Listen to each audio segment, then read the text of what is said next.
విజయనగర రాజ్యంలో తెనాలి రామకృష్ణుడు ఉండేవాడు. చాలా భయస్థుడు.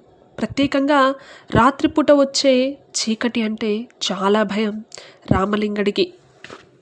ఒకరోజు అతని తల్లి దగ్గరలోని ఆలయానికి వెళ్ళి దీపం పెట్టి రమ్మని చెప్పింది.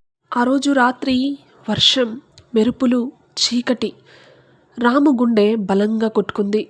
వెళ్ళలేకపోతున్నాడు. రాము తల్లి నవ్వి, తెనాలి, నువ్వు భయపడేది చీకటిని చూసి కదా.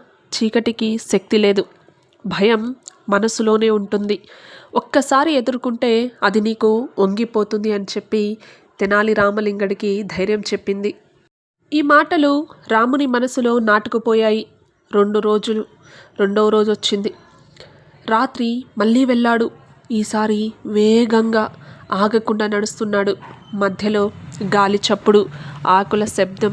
కానీ ఈసారి అతను ఎక్కడా ఆగలేదు. ఆలయానికి చేరాడు.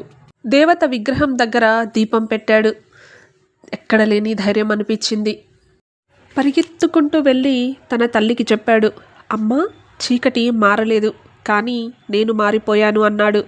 అది రామలింగుడి జీవితంలో మొదటి విజయం. అతని తెలివి, ధైర్యం, చురుకుదనం అన్నీ భయాన్ని ఎదుర్కొన్న ఆ రాత్రి మొదలయ్యాయని చెబుతూ ఉంటారు.